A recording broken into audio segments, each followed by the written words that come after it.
பாண்டியா ஏ பாண்டியா ஏ கருத்தாவளியா பாண்டியா என்னடா அட எனக்கு தெரியுமாடா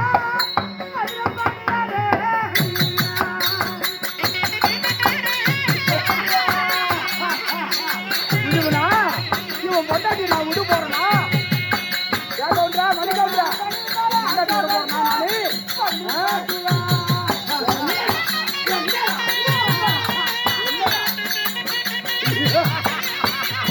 இதுவனா விடவே மாத்தி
உள்ள போறது கூட மாத்துறானா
ஒரு வேலைக்காரனுக்கு இப்படியாப்பட்ட பொண்டாட்டியாடா ஏண்டா ஏ பாண்டியா என்னடா தெரியுமாடா மதுரை பாண்டியானு என் மனைவி மேல ஆசை வச்சு என்ன மதிமோசம் செய்து விட்டியே என் பொண்டாட்டி மேல ஆசை வச்சு என்ன புலமோசம் செய்து விட்டியே என்னை ஏழாலம் விட்டு பொய்குழில வெட்டி என்ன பொய்குள்ள தள்ளி விட்டியாடா பண்ணி பாண்டியா.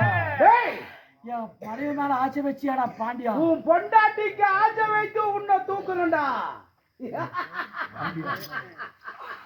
நய வஞ்சகமா உன்னை வர வளைத்து இந்த ஏழாள் மட்டும் பொய்க்குள்ள நான் மடிச்சிருக்கிறேன். இதுக்கு மேல உன் பொண்டாட்டி எனக்கு தாண்டா சொந்தம். எனக்கு இருப்பது 7 பொண்டாட்டி, ஒரு பொண்டாட்டி கூட எனக்கு நல்லா இல்ல. உன் பொண்டாட்டி அழகி அப்படிப்பட்ட அழகுடா பாண்டியா. ஏய், எனக்கு இருப்பது 2 குழந்தை. எனக்கு இருப்பது 2 குழந்தை. சரி, முத பிறந்தவன் அரச கொண்டராமா வெச்ச வேலை செய்வான். ஓட சோத்தா வரதாபுரி பட்டணத்தை பட்டம் கட்டி ஆளுவான். என்ன குழந்தை 7 நாள் பிள்ளை. எங்கிருந்த கருவறுப்பான். கடைச்சா பிறந்தவன் கள்ளசூரி சாமா கருவறுப்பான்.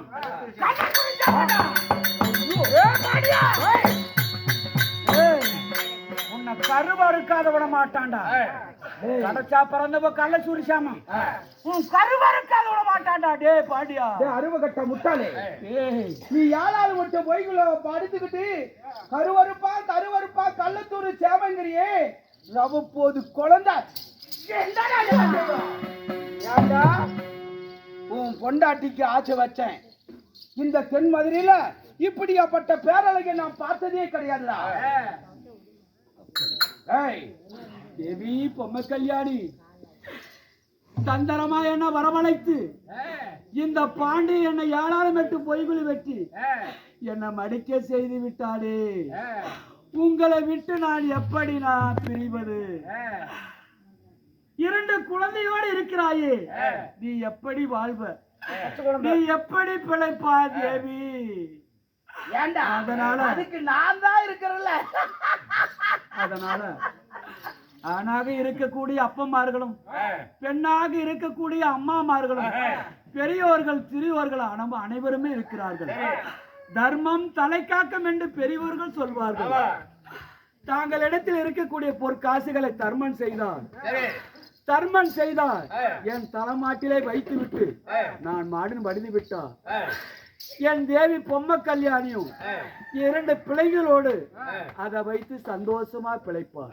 தாய்மார்களே, தந்தைமார்களே, நான் என்ன செய்வேன்? அடவா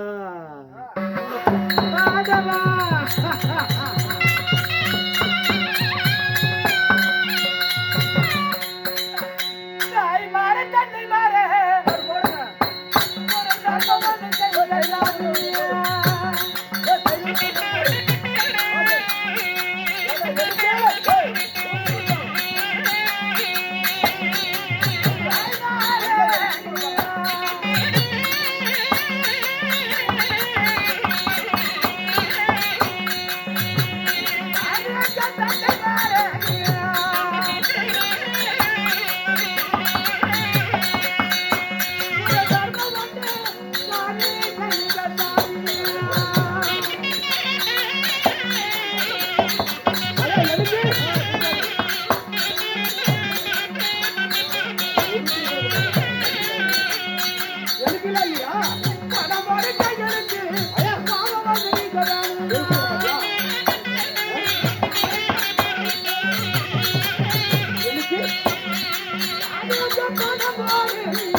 என்ன சிட்டிக்கு போற?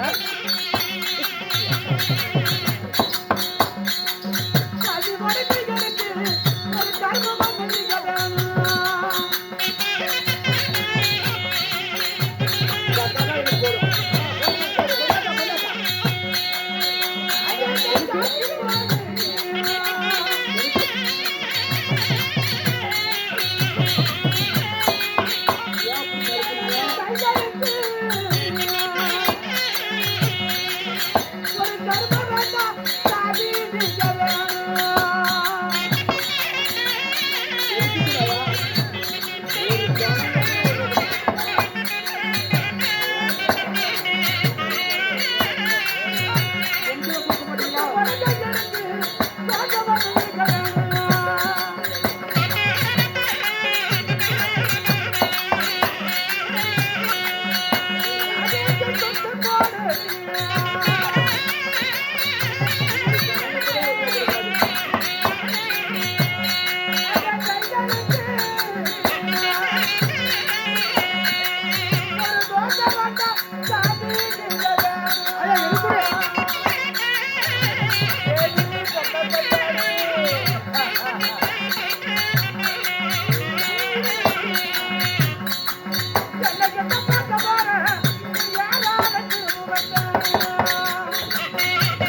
ஆணாக இருக்கக்கூடிய அப்பமார்களும் பெண்ணாக இருக்கக்கூடிய அம்மாமார்களும் பெரியோர்களும் சிறியோர்களும் தாங்களிடத்தில் இருக்கக்கூடிய ஒரு காசுகளை தர்மங்கள் செய்திருக்கிறார். தர்மம் தலை காக்கும் என்று பெரியோர்கள் சொல்வார்கள். அதுபோல இந்த தர்மக்கு கொடுத்திருக்கிறார்கள். இந்த தர்மத்தை என் தலைமாட்டில வைத்தால் என்னுடைய பிள்ளைகளுக்கு உதவும். நான் மடிந்தால் இதை வைத்து என் பிள்ளைகள் வாழ்ந்து விடுவார்கள். அதனால இனிமேல் நான் பிழைக்க முடியாது. இந்த தர்மத்தை என் தலைமாட்டிலே வைக்கிறேன். என்னடா அழுதுகிட்டே இருக்கிற? இல்ல சாவுலையா? இவனை சும்மா விடக்கூடாது. இதுக்கு மேல தூக்குறண்டா உன் பொண்டாட்டிய. இவ்வளவு நேரம் ஒரு சனம் கூட எனக்கு 10 ரூபா போடல. வெட்டண்டா உன்னை வெட்டண்டா. இதுக்கு மேல நோய்க்கு வெட்டி இருத்துண்டா வெட்டி உன் பொண்டாட்டி நான் தூக்குறண்டா.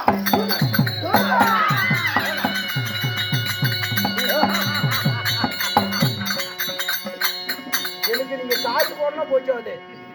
இப்படி அழகான எனக்கு பொண்டாட்டி கிடைக்க போறால, அதை விட எனக்கு சந்தோஷம் என்ன? உங்க காசு எனக்கு தேவையில்ல. வாடாக்கி அப்படி யாரு அடுத்து பொண்டாட்டி வாங்க சொல்றவன்னா? ஏண்டா எனக்கு 7 பொண்டாட்டி ஒரு பொண்டாட்டி கூட இப்படி அவட அழகலடா. அவ கலருக்கே வாங்கிட்டா. வாடாங்க. சரி அப்படியா? வாடாங்க. ஏய் போடா. அப்படியா பட்ட? ஏய் அவனை போய் வாட போறான். இப்போது கருத்தவளை மடிஞ்சு விட்டா. ஆமாங்க. இவளை தந்திரமாக இந்த செய்தி இப்படியே சொன்னா வரமாட்டா. ஆமா, நான் தந்திரமாக அவளை வர வைக்கணும். வரவழைக்கணும்னா என்ன பண்ணும்? எப்படி தெரியுமா? இந்த தென்மதுரை ஆளுகின்ற பாண்டிய மன்னன் கருத்தவளனுக்கும் பாண்டிய மன்னனுக்கும் கருத்தவளுடைய மனைவிக்கு 3 இலை போட்டு சாப்பாடு வைக்கும் போது தன்னுடைய மனைவி இருந்தாதான் சாப்பிடணும் அடம் பிடிச்சிட்டு இருக்காரு.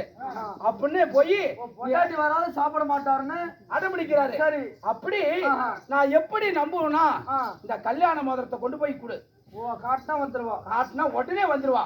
இந்த மோதிரத்தை கொண்டு போய் கொடு. உடனே அம்மா போய் கூட்டிடுவா. சரி அம்மா, மகாராணி அம்மா.